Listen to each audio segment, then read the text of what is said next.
a lot of podcasts. Obviously, that's kind of what got me into doing podcasts, was the fact that I was listening to so many of them. And, of course, I love the fact that I work at home. So I used to be teaching at the same place that I'm coaching at now, and I have to drive down there every morning. Instead, now I just drive down there after I sit around basically in mesh shorts and unshaven, and I literally just put my contacts in this morning. I will never leave the house with my glasses on. My glasses don't even have a nose piece, the nose piece on them. They're so old. But I never leave the house with them on. So the fact that I just put contacts in, that's actually significant for me. I do love what I do. I do love the fact that I don't leave the house. But when I do go to coach, I have about a 40 to 45-minute drive to listen to a lot of audiobooks. Well, one of them was The Willpower Instinct, and that book is by Kelly McGonigal. And she put this book together. It's basically a course. It is a... hold on one second here.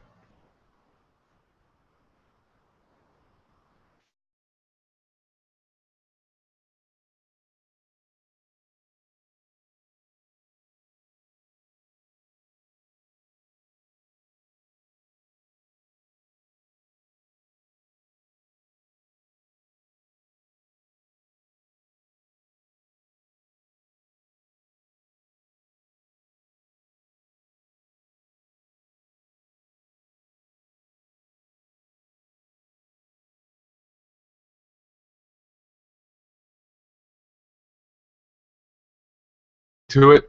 I probably would enjoy reading it as well, but I haven't read it. Here's the thing about this book. It's basically set up to be a course in willpower. It's set up to be a course in, I think over a 10-week period, there's 10 chapters basically, and each one is something for you to specifically work on. So this is designed for you to work on your own willpower. And I picked it up because, there are times when I wonder, man, why can't I get this stuff straight? Why can't I sit here and say, I'm going to write, every day, or I'm going to put a podcast out every week, and then I fall off the wagon. I don't get it done. What's wrong with me that I'm not getting this stuff done? And listening to the book and hearing some of the people that she has worked with, I think I'm doing pretty good in general. I do have very good willpower, and that's evidenced by what I've been able to accomplish. And there's still always, for me, a drive to do more, to do better, to not miss a week or not miss a day of writing, or not miss anything. It's probably natural. Sometimes I think I just fall off a little longer than I want to. So that's why I've listened to the book. But in listening to it, I really love some of the information in there. And the book, which I'll put a link for The Willpower Instinct in the show notes at webinational.com/25. The book is all about improving your decision making, and a lot of it is long-term stuff, and that's why it's over the course of a week. You've got to continue to try this method, or, for example, you'll track every time that you think about, for example, let's say that going to the gym. Going to the gym is one of mine, because I'll get into working on something, and it's like, well, I won't make it to the gym. I'll go later, and I put it off, and it's always worked. One of the things in the book was, for the next week, every time that you think a reason why you don't, or why you can't go to the gym, write it down. And so I'll write down, can't go to the gym, got to record a podcast. Couldn't go to the gym, had to get lunch. Couldn't go to the gym, wanted to do this, needed to get to practice early, needed to do something. Whatever it was. At the end of the week, you've got that list where you can look at it and say, hey, these are all the things that I'm doing to prevent myself from going to the gym. And so that's a way to improve your willpower, so that when you think, I need to go to the gym, I really got to go record this podcast, you go, that's a thing that I'm doing to keep myself from going. But then I started taking this and applying it to other people, because I love the stuff about how the brain works, and specifically how the brain works with willpower. And so the idea is basically this. I'm not going to get real scientific here. It's going to be pretty basic science, I would say. I don't know if it's science or biology or whatever it is. It's neuroscience, is that it? Brain science. So here's the deal. 3 parts of the brain handle your willpower, and they're in the prefrontal cortex. Okay, I guess the front of your brain.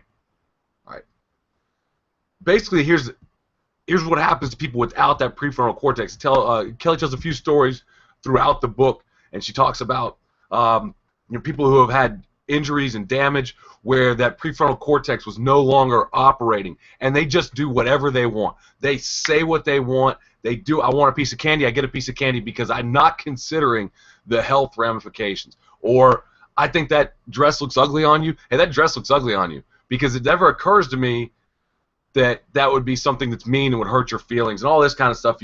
People just completely, all inhibitions are gone. And a really good way to view this is drunk people. Their prefrontal cortex is just shut down, and they're going on instinct. They're doing what they want. They're not thinking about consequences. They're not thinking about if this is right or wrong. They're just doing. Okay, so the 3 parts basically are broken down real simple. The left side of the prefrontal cortex is stuff you're going to do. That stuff that you know is the right thing to do. Stuff that you know you should be doing. Stuff that you know you should be wanting to do. So, for example, I'm going to the gym. I want to go to the gym every day, or I want to go to the gym 5 days a week, or I want to get in shape. I want to do this. I want to get stronger. I want to get better. I want to get faster. I want to get lose weight, gain weight, whatever it is. Go to the gym. Okay, that's your thing. That's a long-term goal for you. That's something you know you should do. So the left side is the stuff that you're gonna do, that you know you should be doing, that's good for you. The right side is don't do stuff. So the right side controls you not doing stuff. So the right side says, if the left side says I'm going to lose weight, the right side says I'm not going to eat cookies and cake. And that's the right side says, don't eat the cookies, don't eat the cake. So I guess you would say that they are, the one side is pushing you to do things that you may not necessarily want to do on instinct. The right side is keeping you from doing the things that you want to do on instinct. So the left side is saying go to the gym. The right side is saying put the fork down. And so that's how the left and the right side work. In the middle, and I'm not a brain scientist, so I could be missing all this, but it works for me. I think I got enough of an understanding of it. In the middle, we've got the part that makes the decisions, and that part is the ventromedial prefrontal cortex, the middle of the prefrontal cortex, I guess. That's where, in the moment, you're making your decisions. So in the moment, that's where the brain is saying, all right, this is the decision we're going to make. This is what we're going to do.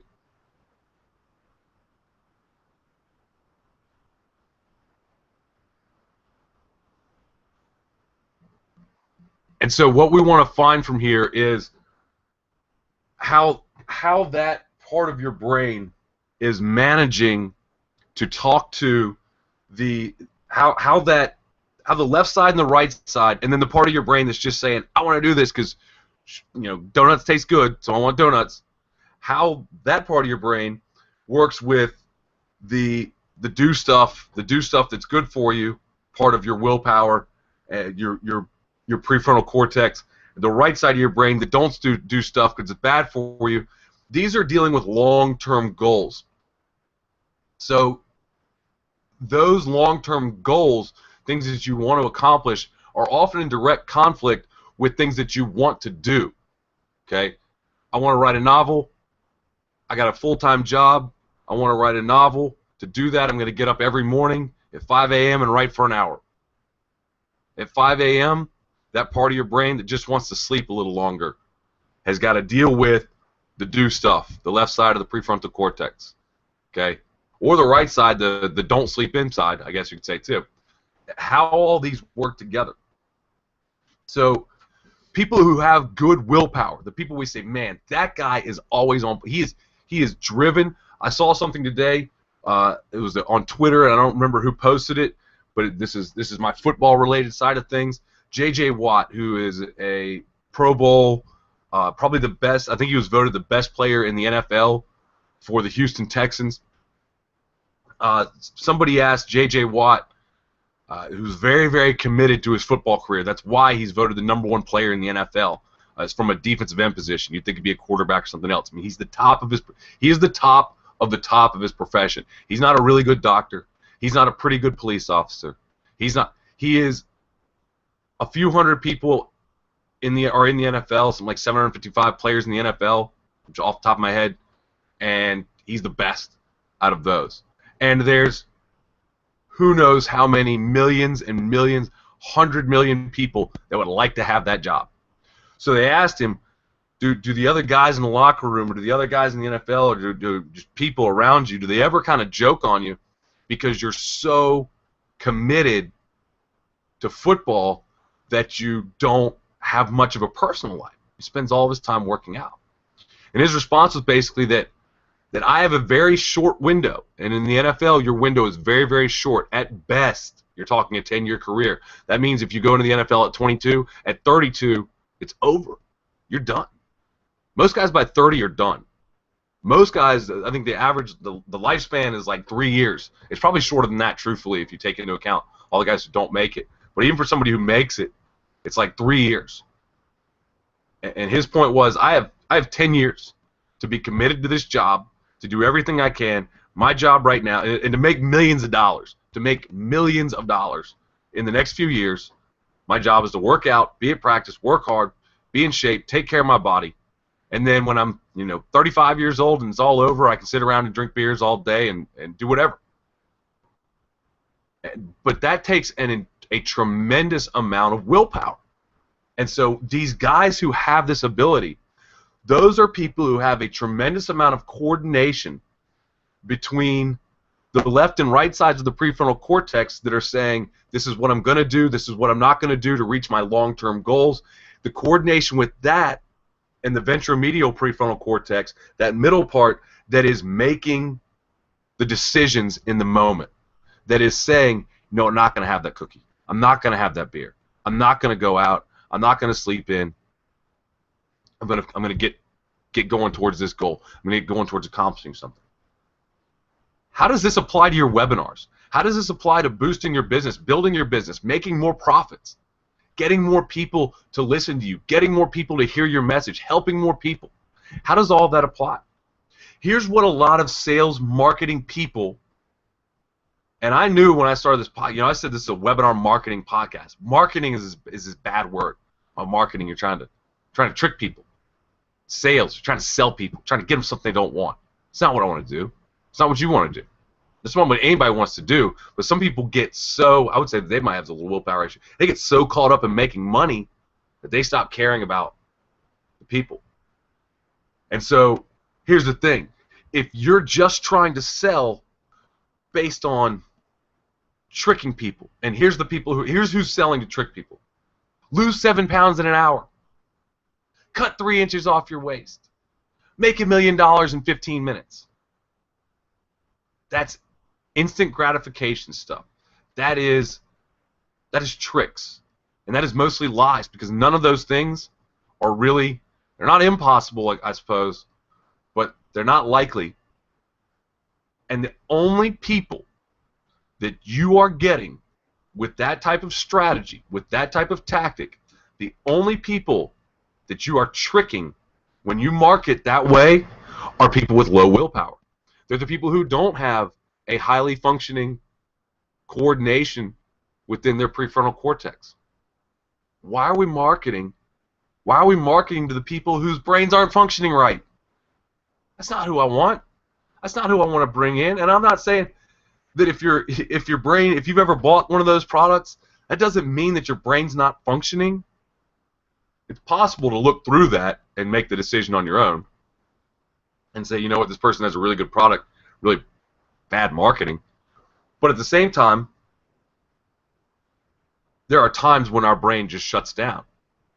Okay, why when we do, not when we do, I don't know much about these, but I know that when these parties where you're trying to sell for lack of a better way of saying this, ladies have these parties. Guys don't do these much. I don't know a guy's correlation to this, where they'll be selling like the little handbags and stuff, and or be selling the makeup, or be selling, and they do the house parties, be selling, I don't know, maybe Cutco guys do this too. I have no idea, but it's like a gathering we're going to look at all these gifts, but we're also going to sit around and drink wine. Why is the wine there? Because people like to come and have a drink? Yep. Why else? Because people like to buy stuff when they have a few drinks. They stop making decisions about, I'm going to save up to make a down payment on my house, and they say, this $100 for that handbag? Get it, no big deal. A couple glasses of wine, that's easy to do. Stone cold sober person, fully functioning brain, might not. Might say, no, I got long-term goals. One of those long-term goals is not to spend money on things I don't need. Brains all working together. They don't buy it. Why are we targeting the people whose brains aren't functioning? So here's my proposal. Build your next webinar, build your next marketing campaign, and you may already be doing it and not even thinking about it. Build it to get the people who have high-functioning brains to buy your wonderful products and services. Because I think that if you're working this hard at it, I think you probably have products that you believe in and things that you believe in. And so gear your marketing toward that. Gear what you're trying to do toward that. Consider how your products and services in your marketing provide long-term solutions to your customers. How you are helping them reach their goals. So features and benefits, features and benefits. That's all the marketing, copywriting. You have to talk about features and benefits, features and benefits. And it's not about the features, oh, it's got 67,000 doohickeys on it. What are the benefits? And I say, well, the benefits are, it's going to help you, for me in football coaching. What's the benefit? Is the benefit that I sell you this book that tells you 9,000 different blitzes and it's going to help you win your game tomorrow? It's not really. I don't market to win tomorrow much, although there are things that can help you tomorrow. I market to help your football team get better, to help you become a better football coach, to help you win a championship because you had a good season. A season is 10 games, 12 games, 14 games, whatever it is. It's a long term. So your long-term goal of winning a championship, that's where I want to go. Or your long-term goal of maybe you're a assistant coach and you want to become a head football coach, then that's long-term, and that's what I'm trying to help you get to. Not how to win tomorrow, how to have a great practice tomorrow. Same thing for any other business. It's not how to make $1 million tomorrow. It's how to make $1 tomorrow, $2 the next, $4 the next, $8 the next. And you're not going to double it every day. How can you make $1,000 in 3 months? How can you make your first $1,000 period? It may take 6 months. And then how can you start making $1,000 a month? And then how can you start making $3,000? And if you're like me, when you hit $3,000, you were a teacher, and you're like, "Oop, that's a paycheck. I'm out. Stop working that other job." How can you quit your job tomorrow? I don't know. You just quit. Hope you got savings. I'm not going to tell you how to make $1 million tomorrow. That's not the way it works. Long-term solutions. This short-term stuff, lose 7 pounds in an hour, that's in the high-functioning brains, you're setting off red flags right now. They're not trusting you immediately. Avoid claims of wild short-term success because that sets off a red flag. Don't set off red flags with people by claiming things that just aren't true. People know, high-functioning people, the ones that we want as customers, are not stupid. Okay, they know, and I doubt most people here drop 10 pounds this week, and they don't go, "Oh, that's probably a healthy, long-term, sustainable 10 pounds." I know they're dropping it to try to just get into a bathing suit, but it's not. It's not true. It's just not. You're not really losing. You might lose 10 pounds of water weight. And high-functioning brains are triggering that. They know that. So consider long-term solutions. Avoid wild short-term success claims because they set off red flags. Structure your webinar around the functions of the prefrontal cortex. In other words, structure your webinar to tell people how this will help you do the things to reach your long-term goal. What are the long-term goals of the people that you are speaking to? If the long-term goal of the person that you are trying to work with is to improve let's say improve their life. Let's say that their long-term goal is to get a master's degree. Okay, long-term goal, get a master's degree so that they can change their job. I don't know. We're spitballing here. We're making stuff up. All right, that's their long-term goal. All right, and you're trying to sell them on some study tactics, some brain improving stuff. These types of things. I'm thinking brain right now. Okay. Structure everything towards the thing that they're going to do and how it's going to help them do that. How it's going to help them balance what your product does, or what you're going to teach them, or how you're going to counsel them, helps them do better in school, helps them stay committed to getting their work done, helps them organize, time manage, all the things they're going to do to get to the goal of what they want to do, of what they want to be, of where they, and not want to like instinct, I just want to eat that cookie, of the goal that who do they want to be. Structure everything towards that. And I'm not a big fan of the negative side as far as your marketing goes, but also, have in there a little bit of the don't do. Here's a trick for how to not skip out on studying and go out with your friends. We get good grades.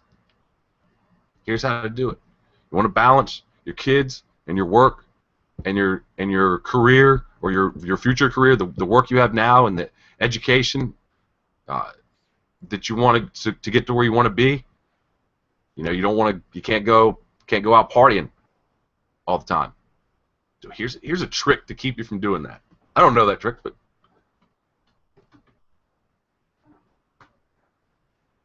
the true no-brainer. Everybody talks about the no-brainer. Make your deal a no-brainer. Make your deal a no-brainer. It's not a no-brainer. Nobody's brain shuts down. What's a no-brainer? A no-brainer is one where you have convinced. First of all, you can have a no-brainer. I would say that it's a no prefrontal cortex is what a lot of people are shooting for. They're saying, I'm gonna make this so incredible for your instinctive desires that the part of your brain that controls your willpower is just going to shut down and go, I can't compete with that, and it's sold. Okay? That's what a lot of people want to know. A no-brainer isn't a no-brainer. What you should be going for with a no-brainer is just the opposite. It's a goal, it's a product, it's a service, it's an offer that meets a long-term goal of a person but doesn't break any of their rules on the things that they're not going to do. And it may break. A lot of people have the saving money goal. You've got to, if you have a saving money goal, and your product is going to help them do something, you have to make it more. Okay, that's the only goal that you could possibly break for them, is saving money. And I don't want people to break the bank to buy my product. They've got to make that decision. But I'm not trying to trick somebody out of their money. I know. I forget who it was. It may have been Pat Flynn or one of the big guru guys was talking about. They had these events, and they were like $2,000 or $10,000. Tim Ferriss, I believe, was having these like $10,000 events, and was getting emails from people who were like, I gotta go rob a liquor store, but I'm gonna be there, and he would reject them in their application to go because he didn't want them to ruin their life, even though he absolutely 100% believed that they're attending this event would more than make the money back. He didn't want them to potentially ruin their lives, lose their houses, lose their cars, all this stuff, because they wanted to go to this event. So he would reject their application, even though they had extreme desire to be there. I don't want to trick people out of their money. You don't want to trick people. A no-brainer is when that prefrontal cortex is in complete agreement all across the board. And even better, the no-brainer is the nutritious, delicious food. Okay, I love certain foods. That I love sweet potatoes, and I eat a paleo diet. Sweet potatoes are on that. As far as I do work out. I do make it to the gym enough to qualify as somebody who works out. And you know, sweet potatoes are that source of carbs. I love sweet potatoes. That's like a treat for me. And it's perfect. I love steak. Steak's a big thing on a paleo diet. I mean, it is. Red meat. I love it. Love it. It's nutritious, delicious. Okay? Those things, that decision for me to pick up a steak, especially when it's on sale, because I do have the, you know, I don't want to spend a ton of money. If I got a steak on sale that's a great cut of meat, it's going to be delicious, and it fits in my diet, let's go. Make your product that way. Make your product that on sale, but not on sale because it's turned a little bit steak. It's just a really good sale. It's not the this meat is browning and it's getting a little tint of green sale. Let's avoid that. Use willpower. Use how the brain works as you plan your next webinars, you plan your next marketing campaign, which webinars should be a part of. Again, the book is Willpower Instinct by Kelly McGonigal. I'll put a note in the show notes. Webinational.com/25. We've already hit the 25th episode of Webinational Webinar Marketing Podcast. Very cool. Starting to pick up more listeners. I'm excited about that. If you have questions, please email me. Go to webinational.com. Click on the contact page. If you're starting your business up, if you've got a business going, you want to improve your webinars, contact me, and I will help as best I can by email, or probably answer the questions on the show because I don't have a ton of time. I do consulting for one-on-one consulting online. If you're interested in that, contact me as well through webinational.com/contact. Now, September 18th, 2014, 9 o'clock Eastern, 9 p.m. Eastern, 6 p.m. Pacific, I will be doing a free webinar. You can go to webinational.com/audience. This webinar is going to be telling you how to boost your audience, build a huge audience for your next webinar, so that when you do all this great presentation, you got this great marketing plan, and you're speaking to all the layers of willpower, and you've got this can't miss no-brainer, not a real no-brainer, it's more of a whole-brainer. You've got that offer that you're speaking to enough people who can listen, and you're speaking to the right people who can listen. This is how to boost your webinar attendance so that you're speaking to a full room next time you do it. It's at webinational.com/audience. Visit webinational.com there, sign up. Love to see you on September 18th, 9 o'clock Eastern, 6 p.m. Pacific for that one. Thank you so much for listening to the Webinational Webinar Marketing Podcast. If you've enjoyed this show, please sign up, subscribe on iTunes, and leave a 5-star review for us on iTunes if you've really enjoyed it. I hugely appreciate it. Really helps get the podcast out. Thanks for listening to the Webinational Webinar Marketing Podcast.